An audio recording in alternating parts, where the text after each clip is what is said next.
Bonjour à tous. Alors, toujours en rapport avec le marketing digital, nous avons dans cette série vidéo consacrée à la visibilité en ligne, traité d'un cours, enfin résumé, un cours de e-réputation des marques et de personnel branding. Alors, dans les trois précédentes vidéos, donc nous avons introduit les concepts, traité de l'identité du numérique, de la e-réputation, et dans celle-ci, nous allons traiter du personnel branding. Alors, nous allons définir dans un premier lieu le branding, les différents types de branding, très rapidement pour arriver au personnel branding. Alors, qu'est-ce que le branding? Alors, le mot branding est originaire du mot anglais brand, signifiant la marque. Une marque est une entreprise conçue pour créer un lien avec le public d'une manière spécifique. À l'époque médiévale, la marque correspond au marquage par le feu des bovins afin de reconnaître le propriétaire, ce qui est encore utilisé au jour d'aujourd'hui avec le cheptel national. Alors, le branding est associé à l'ensemble des actions marketing menées par une entreprise afin de faire exister une marque commerciale. L'objectif du branding consiste à ancrer une marque dans l'esprit du consommateur tout en créant une identité unique et digne de confiance permettant de différencier une marque de celle des concurrents. Alors, il existe plusieurs types de branding. Chaque type de branding mérite d'être exploré plus en détail. Alors, ici, je vous présente 8 catégories que je me ferai un plaisir de présenter dans une autre vidéo un peu plus en détail.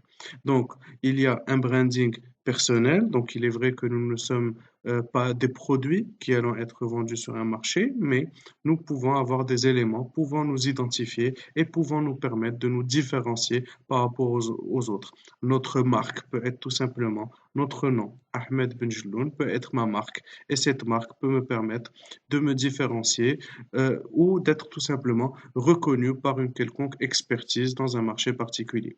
Alors, il y a un branding d'entreprise, un branding de produits, de services, un branding de commerce, un branding culturel ou géographique, très utilisé quand on parle de développement d'attractivité culturelle ou territoriale ou d'attractivité touristique. Il y a un branding qui se fait en ligne et un branding aussi qui se fait offline ou hors ligne. Alors, sans trop tarder sur ces différents types de branding, je vais tout de suite passer au personal branding. Donc, remarquez ici, tout en haut, donc il y a un petit copyright. Donc, c'est tout simplement parce que le mot, enfin l'expression personal branding est une marque déposée par Béatrice Cuvelier en France en 2007. Et donc, pour pouvoir l'utiliser, donc je vais devoir mettre le copyright. Alors, le personal branding est une pratique qui consiste pour un individu à promouvoir lui-même son image et ses compétences par le biais de techniques marketing et publicitaires utilisées habituellement pour promouvoir une organisation, une entreprise ou une marque. Dans cette démarche, l'individu vise à devenir lui-même une marque reconnue. La démarche du personal branding peut être entreprise dans le cadre d'une activité professionnelle ou tout simplement à titre personnel. Dans le cadre d'une entreprise, il existe essentiellement trois cas distincts de personal branding. Le premier correspond au cas où un individu est vendu en même temps que la marque parce qu'il est le symbole de cette marque. Prenons l'exemple de Steve Jobs, par exemple, qui va représenter la marque Apple. La deuxième forme de personal branding correspond généralement au cas où un cadre ou expert d'entreprise se vend lors d'événements professionnels ou sur Internet par l'intermédiaire d'un blog ou des réseaux sociaux.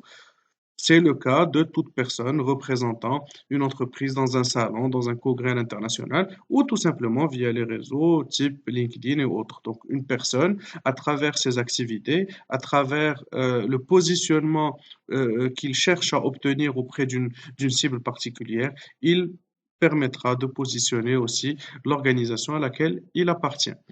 Alors, le troisième cas correspond à la démarche logique. de personal branding dans une logique d'activité indépendante ou de freelancer.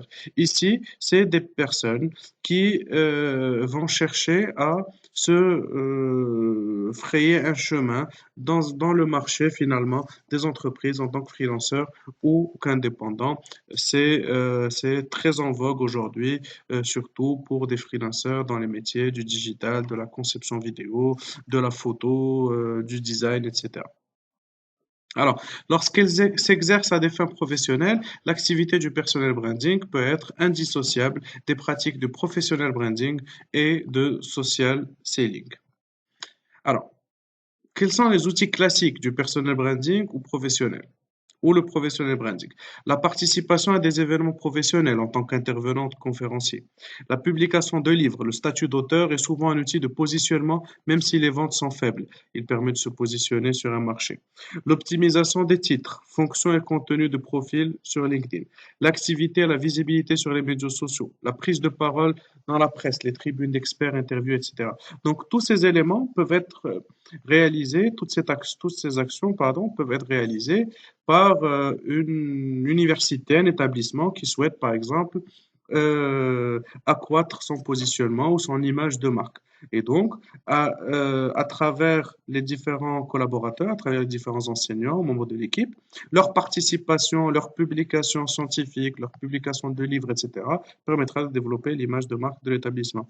La prise de parole dans les chaînes de télévision, dans les émissions de radio, etc., aussi permettra de développer un branding personnel, mais aussi un branding professionnel. Alors, quelles sont les actions prioritaires maintenant? Il faut être cohérent lors de la création de votre profil sur les réseaux sociaux. Donc, comme ce qui a été dit dans une des précédentes vidéos où nous avons parlé de l'identité, il ne faut pas qu'il y ait un grand creux entre l'identité réelle et celle que vous allez projeter sur le réseau que vous allez choisir. Donc, nous avons parlé de l'effet Instagram, de l'effet LinkedIn, etc. Donc, il faut essayer d'être cohérent pour être reconnu et reconnaissable. Il faut soigner votre présentation et cela prend du temps. Ça ne se fait pas au hasard. Il faut prendre du temps pour écrire sa bio, pour choisir sa photo, pour choisir quelles compétences ou quelle expertise mettre en avant. Donc, il faut soigner sa présentation comme lors d'un entrevue ou d'un entretien, il faut soigner sa présentation physique. Ben, finalement, ben, tous les réseaux, tous vos profils, ben, c'est un peu c'est votre image sur Internet, il faut la soigner. Il faut aussi être conscient qu'il faut séparer le public du privé. Et il faut faire attention aux homonymes. Donc, plusieurs personnes portent le même nom. Et donc, forcément, quand on est sur Internet, si je mets Ahmed Benjelloun sur Google aujourd'hui, donc je vais avoir plusieurs personnes. Mais je dois essayer de me différencier de toutes ces personnes-là en soignant ma présence en ligne. Mais je dois aussi également faire attention à séparer ma vie privée de ma vie publique en choisissant les différents réseaux sur lesquels je vais publier telle ou telle activité dans laquelle je vais partager un avis personnel sur une quelconque information, qu'elle soit sportive, religieuse ou politique. Alors, il faut être proactif, il faut assumer, avoir des valeurs et des convictions. Donc, il faut essayer d'être vrai et de rester soi-même et d'avoir des valeurs qui vont être retransmises à travers l'ensemble des réseaux sur lesquels vous allez être présent. Et surtout, je reviens à un dernier point, consacrez-y du temps. Le personal branding doit être soigné. Il doit y avoir une stratégie, une planification et cela prend du temps.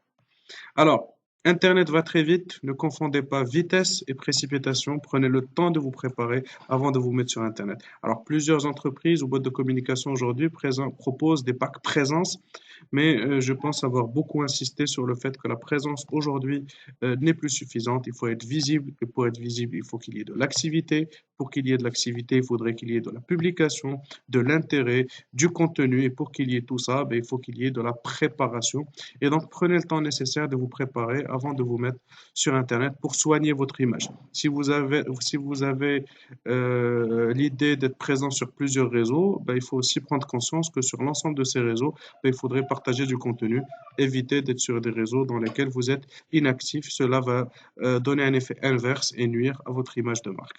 Alors, il ne s'agit pas de devenir ici une personne de renom, une personne célèbre, mais tout simplement de se faire connaître et d'être trouvé grâce à une expertise. Donc, en publiant un contenu, je ne cherche pas à être célèbre. Il faut pas, il faut rester conscient que l'objectif est d'être trouvé par des personnes qui cherchent une activité que vous maîtrisez, qui cherchent à développer une expertise, qui vous cherche en tant que expert dans telle ou telle activité.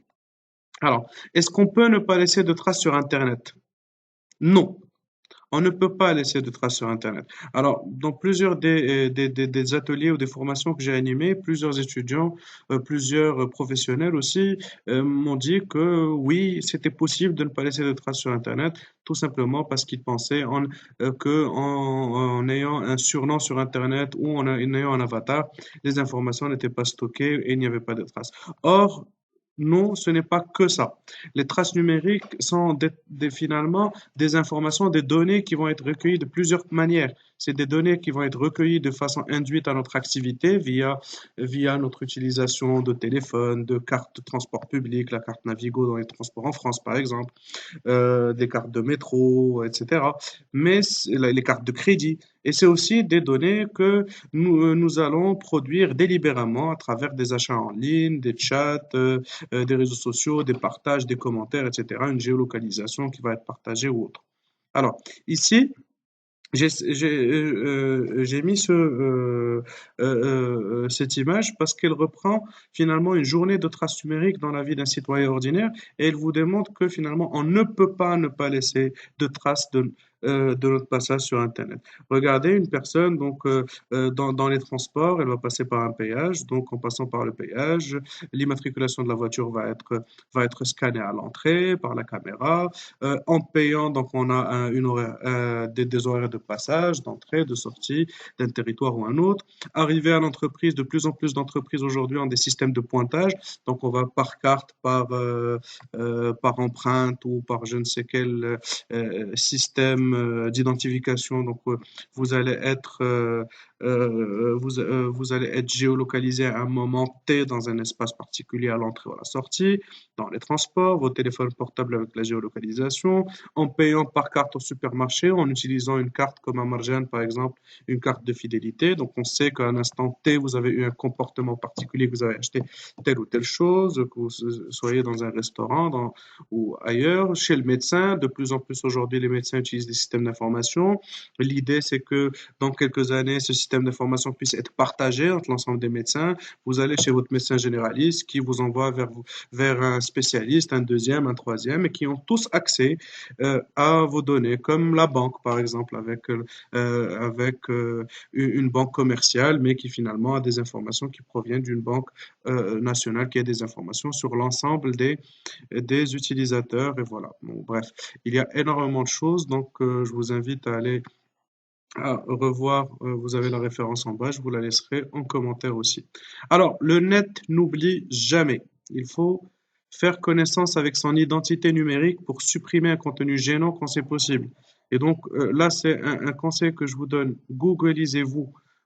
Cherchez vous sur Google ou créez Google Alert, par exemple, avec votre nom, votre marque, pour être alerté, recevoir une notification à chaque fois qu'une personne va l'utiliser.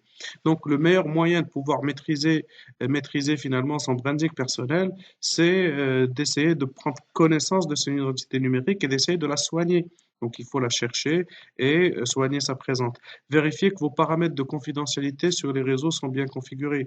On a tendance à tout accepter lors de l'installation de n'importe quelle application système, mais n'oubliez pas que vous avez toujours le choix. Il y a toujours le choix de configurer les données qui vont être publiques, confidentielles, partagées dans un réseau limité d'amis ou autre. Il faut consulter également des moteurs spécialisés pour une veille orientée médias sociaux. Alors, en fonction des secteurs d'activité dans lesquels vous êtes, il y a des moteurs de recherche spécialisés, comme il y a des réseaux sociaux spécialisés pour des chercheurs, par exemple, on peut être sur ResearchGate, sur Google Scholar ou autre. Donc, il faut, en fonction du secteur d'activité dans lequel je suis, faire des recherches par rapport à mon positionnement. Et si je ne suis pas présent dans tel ou tel endroit, ben, il faudrait que je le sois et que je développe cette activité. Ou sinon, ben, il faudrait au contraire que je puisse effacer, supprimer quelques données qui, au jour d'aujourd'hui, ne peuvent nuire à mon image en ligne. Et il faut aussi sécuriser vos comptes au maximum. Donc, optez pour la double sécurité sur Google, optez pour des systèmes, pour des systèmes achetés.